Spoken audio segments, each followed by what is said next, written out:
ओम नमः शिवाय। दोस्तों, आज हम जानेंगे शिव पुराण श्री रुद्र संहिता के पंचम खंड के 36वें अध्याय से 40वें अध्याय तक। तो आइए हम आगे बढ़ते हैं और कथा की शुरुआत करते हैं।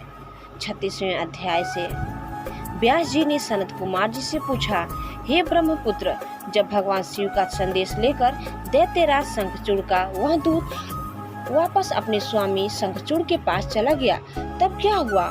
उस दूत ने शंखचूड़ से क्या कहा और उस दूत से सारी बातें जानने के पश्चात दैत्यराज शंखचूड़ ने क्या कहा? हे महर्षि, कृपा करके इस संबंध में मुझे सविस्तार समझाइए। व्यास जी के प्रश्न को सुनकर सनत कुमार जी बोले, हे महामुने, उस दूत ने अपने स्वामी शंखचूड़ के पास जाकर उसे भगवान शिव से हुई सारी बातें बता दी। शिव जी की कही बातें को सुनकर शंखचूड़ और अधिक क्रोधित हो उठा और उसने अपनी विशाल दैत्य सेना को तुरंत युद्ध के लिए चलने की आज्ञा प्रदान की। दूसरी ओर भगवान शिव ने भी अपने गणों और देवताओं को युद्ध भूमि की ओर प्रस्थान करने के लिए कहा। देवताओं और दानवों दोनों की सेनाएं पूरे जोश और साहस के साथ लड़ने हेतु तत्पर होकर आगे बढ़ने लगी। दानवों की सेना में सबसे आगे शंखचूड़ था और दूसरी ओर देव सेना में त्रिलोकीनाथ भगवान शिव सबसे आगे चल रहे थे। दोनों सेनाएं अपने स्वामियों की जय घोष के साथ आगे बढ़ रही थी। उस समय चारों ओर रणभेरियां बजने लगी थी। कुछ ही समय पश्चात देवता और दैत्य आमने सामने थे। एक दूसरे को अपना घोर शत्रु समझकर दोनों एक दूसरे पर टूट पड़े। भयानक युद्ध होने लगा। हर ओर मारकाट चीख पुकार मची हुई थी। युद्ध का दृश्य अत्यंत हृदय विदारक था। भगवान श्री हरि विष्णु के साथ दंभ, कलासुर के साथ कालका, कोकड़ के साथ हुतासंतो, कालंबित के साथ वरुणदेव का युद्ध होने लगा। सब युद्ध करने में मग्न थे, परंतु भगवान शिव तथा देवी भद्रकाली अभी तक ऐसे ही बैठे थे। उन्होंने युद्ध करना शुरू नहीं किया था। उधर दैत्यराज शंखचूड़ भी युद्ध का दृश्य देख रहा था। उस समय युद्ध अपने चरम पर था।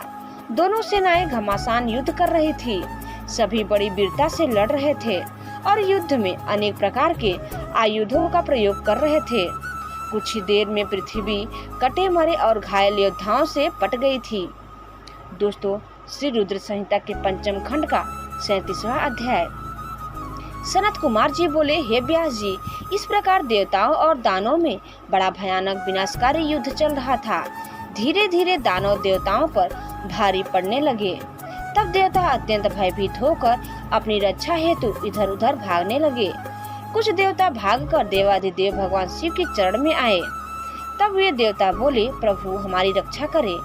असुर सेना परास्त होने के बजाय हम पर हावी होती जा रही है। यदि शीघ्र ही कुछ नहीं किया गया तो हम अवश्य हार जाएंगे। देवताओं के ये वचन सुनकर भगवान शिव को बहुत क्रोध आया।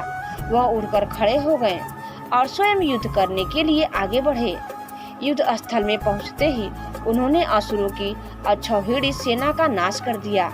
देवी भद्रकाली भी अनेक दैत्यों को मार मार कर उनका रक्त पीने लगी।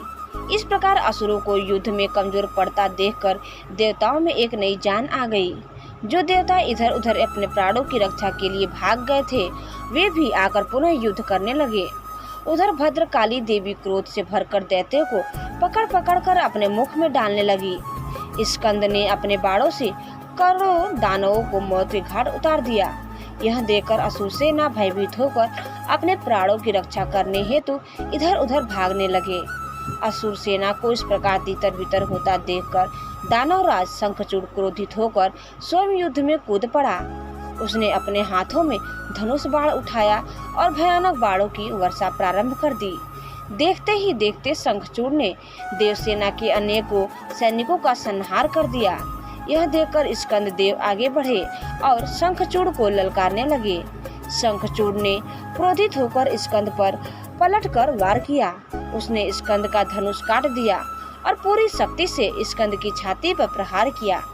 फलस्वरूप स्कंद मूर्छित होकर जमीन पर गिर पड़े। कुछ ही देर बाद स्कंद उठकर खड़े हो गए और उन्होंने अपने बाण से शंखचूड़ के रथ में छेद कर दिया।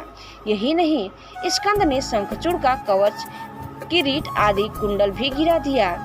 तत्पश्चात उसने एक भयानक विष बुझी शक्ति से शंखचूड़ पर प्रहार किया। इस प्रकार से शंखचूड़ मूर्छित होकर धरती पर गिर पड़ा और काफी समय तक ऐसे ही पड़ा रहा। कुछ समय पश्चात वह ठीक होकर पुनः युद्ध करने लगा। इस बार उसने भगवान शिव के पुत्र कार्तिकेय को अपना निशाना बनाया और उस पर भयानक शक्ति का प्रहार किया, जिससे कार्तिकेय बेहोश होकर जमीन पर गिर पड़े। तब कार्तिकेय को इस प्रकार धरती पर बेहोश पड़ा हुआ देखकर देवी भद्रकाली उन्हें गोद में उठा लाई। उनकी दशा देखकर शिवजी ने उन पर अपने कमंडल का जल छिड़का। जल छिड़कते ही कार्तिकेय फौरन उठ बैठे और पुनः युद्ध करने के लिए युद्ध चल रहा था। यह कह पाना कठिन था कि दोनों में से कौन अधिक वीर और बलशाली है। एक दूसरे पर वे बड़े शक्तिशाली ढंग से प्रहार कर रहे थे। देवी भद्रकाली भी पुनः युद्ध में आकर दानव का भक्षण करने लगी। दोस्तों, श्री रुद्र संहिता के पंचम खंड का 38वां अध्याय। सनत कुमार जी बोले, हे व्यास जी, देवी भद्रकाली ने युद्ध भूमि में जाकर भयंकर सिंहनाद किया, जिससे डरकर अनेकों दानव मूर्छित होकर धरती पर गिर पड़े। भद्रकाली ने अपने तेज और नुकीले दांतों से दानवों का रक्त चूसना शुरू कर दिया। यह देखकर युद्धरत दानव भय से आतंकित हो गए। वे डरकर इधर उधर भागने लगे। यह देखकर दानवराज शंखचूड़ दौड़कर देवी भद्रकाली से युद्ध करने के लिए आगे आया। शंखचूड़ को सामने खड़ा देखकर भद्रकाली ने प्रलय अग्नि के समान भयंकर बाणों की वर्षा करनी शुरू कर दी, परंतु शंखचूड़ ने वैष्णव नामक अस्त्र से उस वर्षा को शांत कर दिया। देवी भद्रकाली ने उसके जवाब में नारायण अस्त्र चलाया, परंतु शंखचूड़ हाथ जोड़कर उस अस्त्र को प्रणाम करने लगा, जिससे वह नारायण अस्त्र ने वहीं पर शांत हो गया। दैत्यराज शंखचूड़ अपने भयानक बाणों से देवी पर प्रहार करता और देवी उन असंख्य बाणों को अपनी विकराल दांतों से चबा जाती।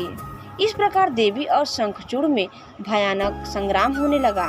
तभी क्रोधित भद्रकाली ने पशुपात नामक ब्रह्मास्त्र उठा लिया, परंतु तभी आकाशवाणी हुई कि अभी दैत्येंद्र की मृत्यु का समय नहीं आया है और इसकी मृत्यु आपके हाथों से नहीं लिखी है।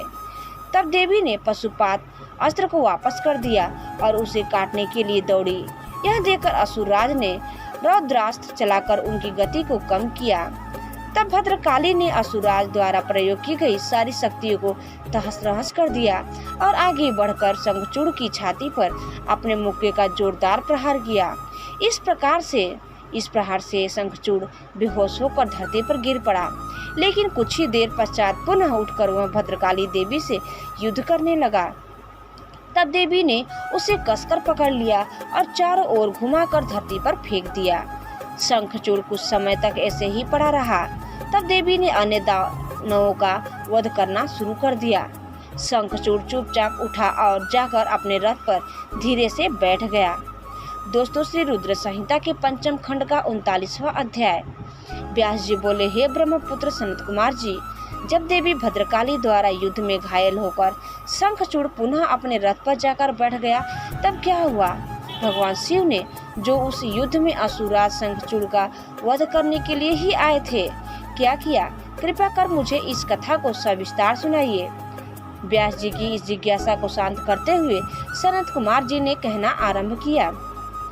सनत कुमार जी बोले, हे महामुने, जब देवी भद्रकाली ने असुरराज शंखचूड़ को उठाकर बलपूर्वक जमीन पर पटक दिया, तो कुछ समय तक शंखचूड़ इस प्रकार से धरती पर पड़ा रहा मानो मूर्छित हो गया हो। तब देवी जाकर अपने दानवों की पर प्रलय की भांति टूट पड़ी। दूसरी ओर कुछ देवताओं ने भगवान शिव के पास जाकर उन्हें भद्रकाली और शंखचूड़ के इस भयानक युद्ध के बारे में बताया। ये सारी बातें सुनकर त्रिलोकीनाथ भगवान शिव स्वयं युद्ध करने के लिए आगे बढ़े। जब कल्याणकारी सर्वेश्वर देवाधिदेव भगवान शिव अपने वाहन नंदीश्वर पर चढ़कर आरूढ़ होकर युद्ध स्थल में पधारे, तो उन्हें देखकर असुरराज शंखचूड़ ने उनका अभिवादन किया। तत्पश्चात शंखचूड़ अपने विमान पर चढ़ गया और भगवान शिव से युद्ध करने की तैयारी करने लगा। उसने अपना रक्षा कवच पहना और युद्ध करने के लिए अपने हाथ में धनुष बाण उठा लिया। वह पूरे उत्साह के साथ भगवान शिव पर दिव्यास्त्रों का प्रहार कर रहा था। इस प्रकार त्रिलोकीनाथ भगवान शिव और असुरराज शंखचूड़ का भयानक युद्ध 100 वर्षों तक निरंतर चलता रहा। महावीर और पराक्रमी शंखचूड़ ने अनेक शक्तिशाली बाणों और असंख्य मायावी अस्त्र शास्त्रों का प्रयोग शिव जी पर किया, परंतु परमेश्वर शिव ने उन सब को पल भर में काट दिया। भगवान शिव ने क्रोधित होकर उस पर पुनः प्रहार किया। यह देखकर शंखचूड़ ने चतुराई से काम लेते हुए मन में सोचा कि यदि मैं भगवान शिव के वाहन को ही नुकसान पहुंचा दूं, तो वे पल भर में ही जमीन पर आ जाएंगे और इस प्रकार मैं उन पर झपट कर उन्हें अपने वश में कर लूंगा। यह विचार मन में आते ही शंखचूड़ ने शिव जी के वाहन नंदीश्वर के सिर पर तलवार से वार किया, परंतु देवाधिदेव ने क्षण मात्र में ही उस तलवार के 2 टुकड़े कर दिए। अपने प्रिय नंदीश्वर को युद्ध में निशाना बनता देखकर उनके सब्र का बांध टूट गया और उन्होंने अपने तेज बाणों से दैत्यराज की ढाल को भी काट दिया। जब तलवार और ढाल दोनों ही खराब हो गई, तब शंखचूड़ ने अपनी गदा से युद्ध करना आरंभ कर दिया, परंतु गदा का भी हाल वही हुआ जो तलवार और ढाल का हुआ था। तभी देवी भद्रकाली वहां पहुंचकर राक्षसों को मारने काटने लगी। देखते ही देखते उन्होंने अनेकों वीर दैत्यों का संहार कर दिया, कई का रक्त चूस लिया और बहुतों को अपने मुख में डालकर जिंदा ही निगल लिया। अपनी विशाल दैत्य सेना का इस प्रकार सर्वनाश होता देखकर शंखचूड़ को अत्यधिक पीड़ा हुई। उसका दर्द तब और भी बढ़ गया जब उसने अपने साहसी वीर राक्षसों को प्राण बचाने के लिए जहां तहां भागते हुए देखा। दोस्तों, श्री रुद्र संहिता के पंचम खंड का 40वां अध्याय। सनत कुमार जी बोले, हे व्यास जी, अपनी विशाल सेना का इस प्रकार संहार होता देखकर असुरराज शंखचूड़ अत्यंत क्रोधित होकर निरंतर उन पर अस्त्रों का प्रहार करने लगा। तत्पश्चात उसने अपनी माया का प्रयोग करते हुए सभी देवताओं सहित देवाधिदेव महादेव को भयभीत करने का प्रयास किया, परंतु इस जगत के स्वामी को इस प्रकार भला कोई कैसे डरा सकता है। देवाधिदेव महादेव जी उसकी माया से तनिक भी भयभीत नहीं हुए और उन्होंने शंखचूड़ पर अनेक दिव्य शक्तियों से प्रहार किया, जिसके फलस्वरूप शंखचूड़ की माया पल भर में ही विलुप्त हो गई। क्रोधित महादेव जी ने दैत्येंद्र का वध करने के लिए अपने हाथ में त्रिशूल उठा लिया। जैसे ही वे त्रिशूल का प्रहार करने आगे बढ़े, तभी उन्हें एक आकाशवाणी सुनाई दी, जो कि सिर्फ शिव जी के लिए ही थी। आकाशवाणी बोली, हे कल्याणकारी शिव, आप तो सर्वेश्वर है, इस जगत के स्वामी है। आपकी आज्ञा के बिना तो इस जगत में कुछ हो ही नहीं सकता। भगवान, आप इस तुच्छ राक्षस का वध करने के लिए त्रिशूल का प्रयोग क्यों कर रहे हैं?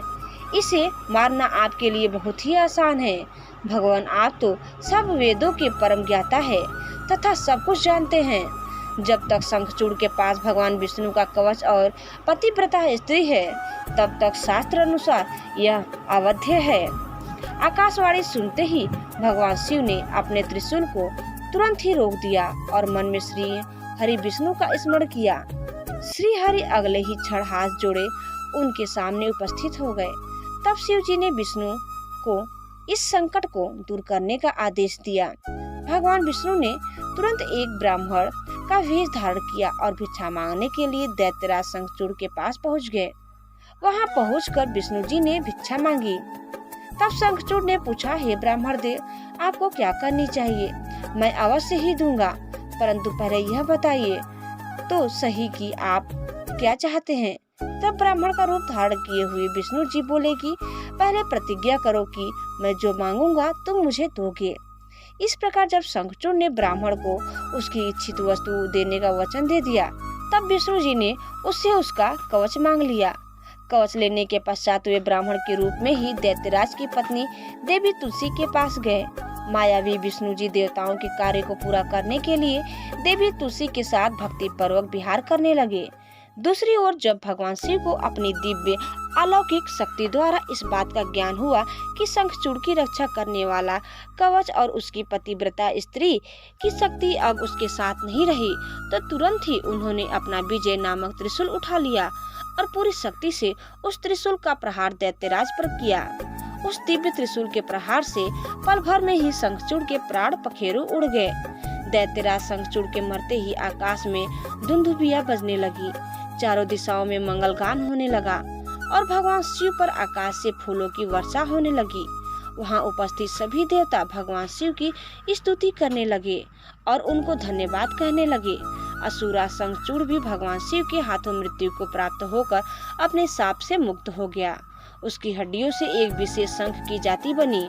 उस शंख में रखा गया जल अत्यंत शुद्ध माना जाता है और उसका प्रयोग देवताओं पर जल चढ़ाने के लिए तथा घरों को शुद्ध करने के लिए किया जाता है। वह जल देवी लक्ष्मी और भगवान श्री हरि विष्णु को बहुत प्रिय है, परंतु इस जल को भगवान शिव की पूजा में के प्रयोग में नहीं किया जाता। इस प्रकार दैत्यराज शंखचूड़ के वध के पश्चात कल्याणकारी भगवान शिव प्रसन्नता पूर्वक नंदीश्वर पर आरूढ़ होकर देवी भद्रकाली, कुमार कार्तिकेय और गणेश सहित अपने अनेकों गणों को साथ लेकर पुनः अपने निवास कैलाश पर्वत की ओर चल दिए। तत्पश्चात अन्य देवता भी प्रसन्न हृदय से अपने लोकों को चले गए।